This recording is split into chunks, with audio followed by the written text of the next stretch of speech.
তো চলে আসলাম নতুন একটা হরর স্টোরি নিয়ে।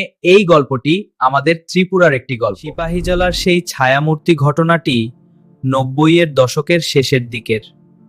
ত্রিপুরার বিশালগড় সংলগ্ন সিপাহীজলা বনাঞ্চলের ভেতরে একটি পুরনো ফরেস্ট ডাকবাংলো ছিল। স্থানীয়দের মতে ব্রিটিশ আমলে সেখানে এক ফরেস্ট অফিসারের অস্বাভাবিক মৃত্যু হয়েছিল। একবার আগরতলা থেকে আসা 3 বন্ধু চ্যালেঞ্জ করে সেখানে রাত কাটানোর সিদ্ধান্ত নেন। রাত গভীর হতেই তারা বারান্দায় ভারী বুটের আওয়াজ শুনতে পান।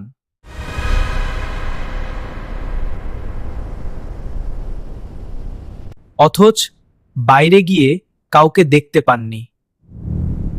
কিছুক্ষণ পর তারা লক্ষ্য করেন বাংলোর বন্ধ জানালার কাচের ওপাশে এক বিশাল ছায়ামূর্তি দাঁড়িয়ে ছিল।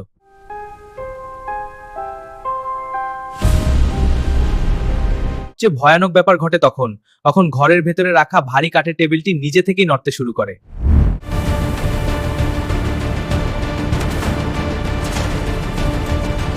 আতঙ্কে তারা বাংলো থেকে বেরিয়ে দৌড় দেন। সকালে স্থানীয়রা তাদের জঙ্গলের ধারে অজ্ঞান অবস্থায় খুঁজে পান।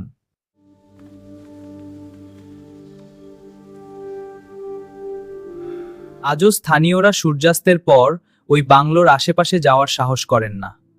এই ধরনের রহস্যময় স্টোরি শোনার জন্য, উপভোগ করার জন্য পেজকে ফলো করবেন এবং ইউটিউব চ্যানেলকে সাবস্ক্রাইব রাখবেন।